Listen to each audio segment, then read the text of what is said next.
دانیہ قرآن academy.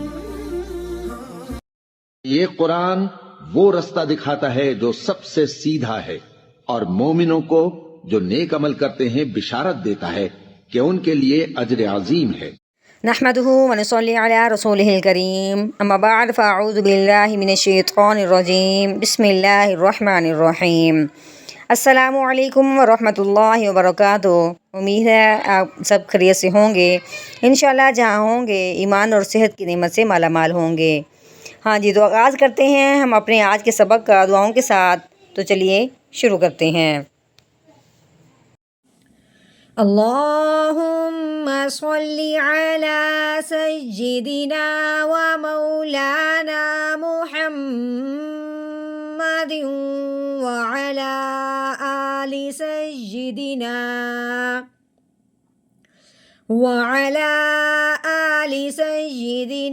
و مولانا محمد وبارک وسلم۔ رب اشرح لی صدری ویسر لی امری واحلل عقدۃ من لسانی یفقہوا قولی۔ رب زدنا علما، رب زدنا علما، رب زدنا علما۔ اعوذ باللہ من الشیطان الرجیم، بسم اللہ الرحمن الرحیم۔ فلا اقسم بالخنس۔ فلا، فا متحرک ہے، فا کے اوپر زبر ہے، زبر والی حرکت ہے۔ فا زبر فا، لام کے اوپر زبر ہے، اس کے آگے کیا ہے؟ الف۔ الف سے پہلے حرف پہ جب زبر آ جائے تو پہلے والا حرف اس الف کے ساتھ ملتے ہوئے ایک الف کے برابر لمبا کیا جاتا ہے۔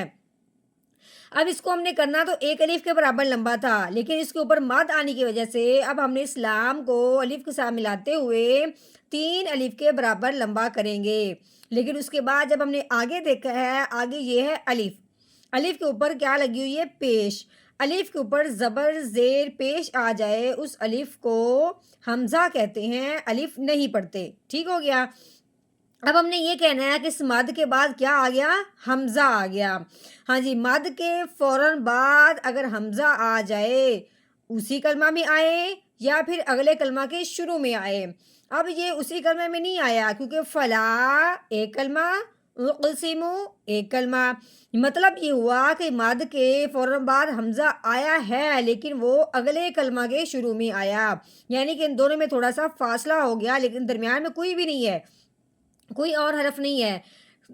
آیا مد کے فوراً بعد حمزہ ہی ہے، لیکن فاصلہ یہ ہوا کہ وہ اگلے کلمہ میں آ گیا ہے۔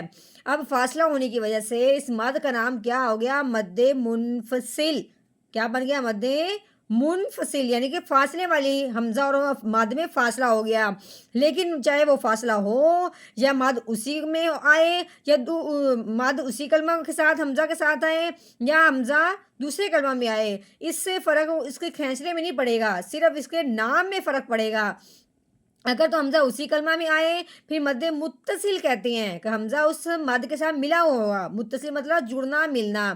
اب یہ حمزہ دوسرے کلمہ میں ہے تو اس کا مطلب ہوا کہ مد منفصل ہے، یعنی فاصلہ ہو گیا۔ اب حمزہ فوراً آنے کے بعد اس مد کو اب ہم نے 4 الف کے برابر لمبا کرنا ہے۔ ٹھیک ہو گیا؟ کیسے؟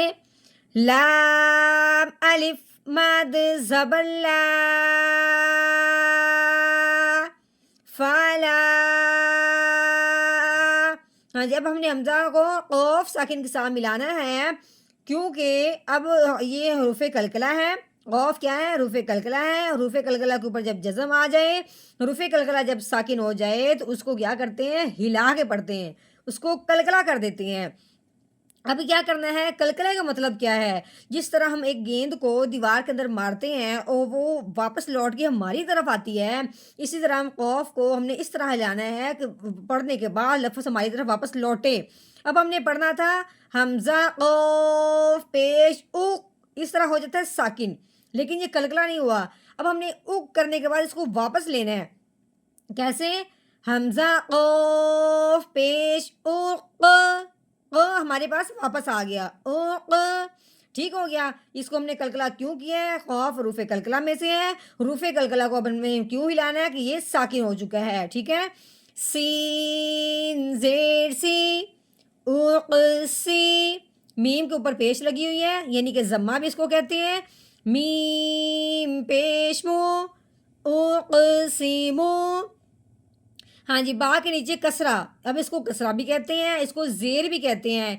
اب یہ جو الف ہے اب وہ نہیں پڑھا جائے گا کیونکہ زبر کے ساتھ الف پڑھا جاتا ہے، زیر کے ساتھ الف ہرگز نہیں پڑھا جاتا۔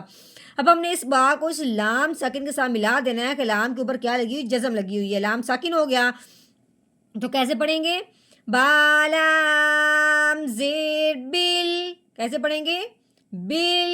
اب خور کے اوپر کیا ہے؟ ضمہ یعنی کہ پیش، آگے نون کیا ہے؟ مشدد ہے، نون مشدد پہ ہمیشہ غنہ کرتے ہیں، اسی طرح اگر نون مشدد ہو یا میم مشدد ہو دونوں پہ ہمیشہ غنہ ہوتا ہے۔ اب ہم نے خو کو نون مشدد کے ساتھ ملانا ہے تو غنہ کیسے کرنا ہے؟ خونون پیش خن، بالخن، نون کے اوپر زبر لگی ہوئی ہے، نون زبرنا، بالخنہ، سین کے نیچے کسرہ یعنی کہ سین کے نیچے زیر بھی کہیں گے اب ہم، ٹھیک ہے۔ اب کیسے؟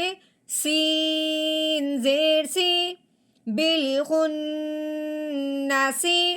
اب آگے جو گول دائرہ ہے اس کو وقف کہتے ہیں، جب یہ گول دائرہ آ جائے تو کہتے ہیں آیت یہاں پہ مکمل ہو گئی۔ کیسے؟ جب یہ گول دائرہ آئے تو وقف کیا، اس گول دائرہ آنے کی وجہ سے جو آخر والا حرف ہوتا ہے اس کو ساکن کر دیتے ہیں، یعنی کہ اگر اس کے اوپر زبر زیر پیش ہے اس کو گرا دیتے ہیں، تو اگر تو وہ ساکن ہو آخر والا حرف تو اس کو ویسے کے ویسے رہنے دیتے ہیں، ٹھیک ہے۔ اب ہم نے جو سین کی زیر ہے اس کو گرا دینا ہے، تو کیسے کریں گے؟ پہلے ہم نے پڑھا ہے بالخناسی، آگے وقف، بالخنس، بالخنس، فلا اقسم بال